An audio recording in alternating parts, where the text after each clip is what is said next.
People in the busy cafe barely noticed the girl hobbling inside on her single crutch, her backpack soaked from the rain, her one shoe squeaking softly as she searched for a place to sit. But he noticed. The single dad with tired eyes. The man whose heart had forgotten how to open. She stopped beside his table, looked up with a courage that didn't match her trembling voice, and whispered, "Can I share this table?" asked the one-legged girl to the single dad. He looked at her, really looked, and what he said next would change both of their lives forever. The cafe was warm, buzzing with chatter and the soft hum of tired workers escaping the storm outside. Daniel sat alone, nursing a cup of lukewarm coffee. His daughter was at school, his deadlines were falling apart, and his life felt like a long list of things he had failed to protect. After losing his wife to a sudden illness, he had stopped smiling, stopped hoping, stopped believing that sunshine could ever touch his home again. His heart wasn't cold, it was simply exhausted. Then the door opened, and a swirl of rain and wind followed a girl who looked no older than 16. Her jacket was thin, her hair drenched, her jeans torn at the knee where the prosthetic leg peeked out from beneath the fabric. She carried an old canvas backpack, and the strap was frayed like it had survived more storms than she had. Every table was full, except Daniel's. She hesitated near him, biting her lip as if she was used to being turned away, used to excuses like, "Someone's sitting here," or, "I'm waiting for someone." But after a moment, maybe after gathering strength from somewhere hidden, she approached. Sir," her voice shook lightly. Can I share this table? Just for a little while. I don't want to stand too long." Daniel blinked. He hadn't expected anyone to talk to him today, let alone a girl who carried pain like a shadow but still tried to smile. "Of course," he said softly. "Please, sit." Relief washed over her face as she settled into the chair, carefully placing her crutch beside her. She exhaled like she had been holding her breath for days. "Thank you," she whispered. I really needed this."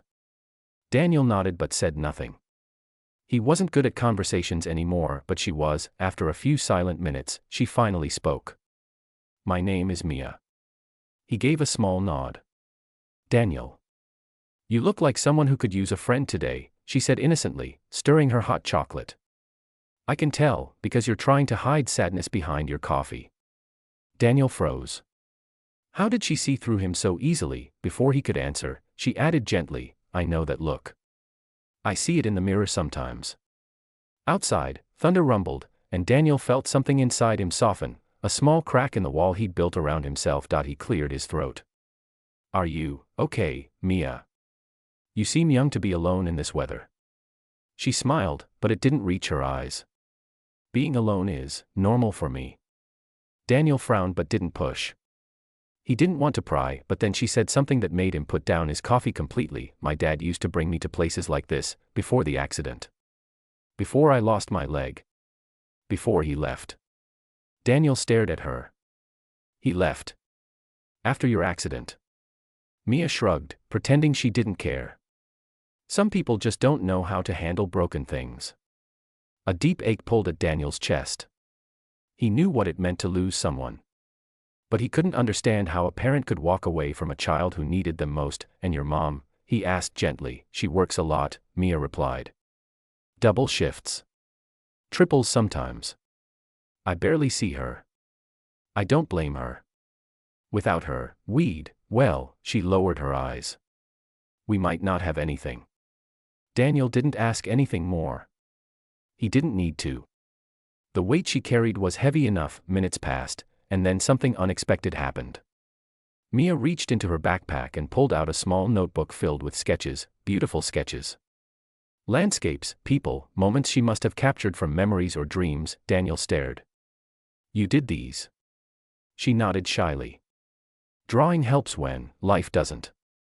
He turned the pages gently, mesmerized by her talent. And then he found a sketch that made him pause. "A man sitting at a cafe table, alone." Mia's cheeks flushed. "I drew him last week. I see him around sometimes. Today, I'm glad I finally spoke to him." Daniel swallowed hard. She had seen him before today. Had been brave enough to draw him, but too scared to approach him until now. "Why?" The girl shifted awkwardly, her prosthetic leg knocking lightly against the chair. She winced but pretended she didn't. Daniel leaned forward. "Mia, how long have you had the prosthetic?" 2 years, she said quietly.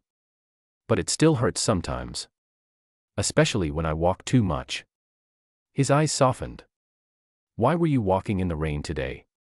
Her answer made his heart break into 1,000 soft pieces. I had a school event. Parents were supposed to come. Mine didn't make it. Everyone had someone, except me.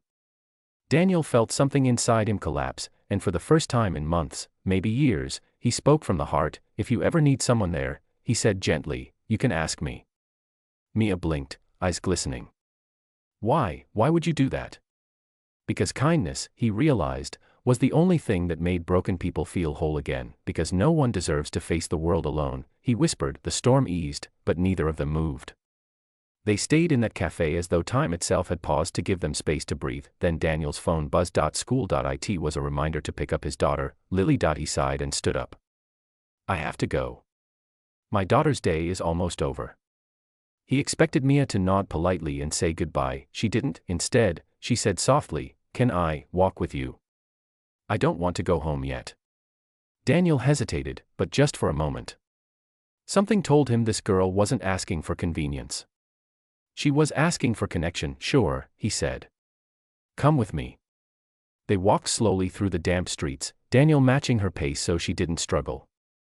At one point, she stumbled slightly on a slippery patch, and he immediately steadied her. Sorry, she murmured, embarrassed. Never apologize for needing help, Daniel said gently. When they reached Lily's school, the little girl came running out with her backpack bouncing behind her. Daddy, she giggled, and then she stopped when she saw Mia. Her eyes widened with curiosity, but not fear.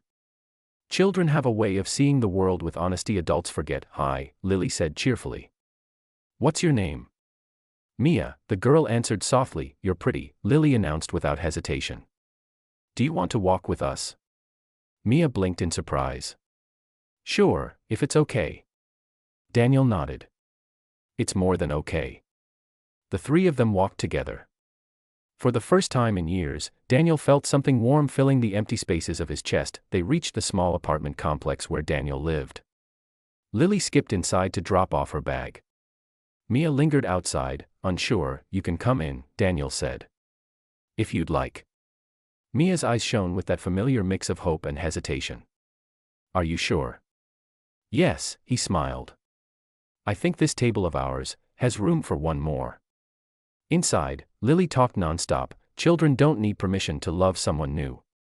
She showed Mia her drawings, her toys, her favorite storybooks.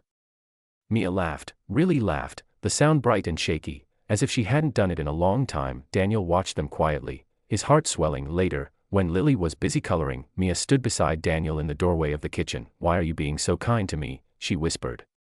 You don't even know me. Daniel looked at her, really looked, the way someone should have a long time ago. Because kindness saved me once, he said softly. And now I want to pass it on. Tears filled Mia's eyes. For a moment, she didn't hide them. Thank you, she whispered. I didn't know people like you still existed. He smiled gently. They do. They're just waiting for someone brave enough to sit at their table. Glowing star-ending message, inspiring, emotional, perfect for YouTube. That rainy afternoon didn't just join a lonely man and a hurting girl, it created a new beginning. Sometimes, the person who asks for a seat at your table brings the very hope you didn't know you were missing. And sometimes, offering a little kindness can change a life, including your own.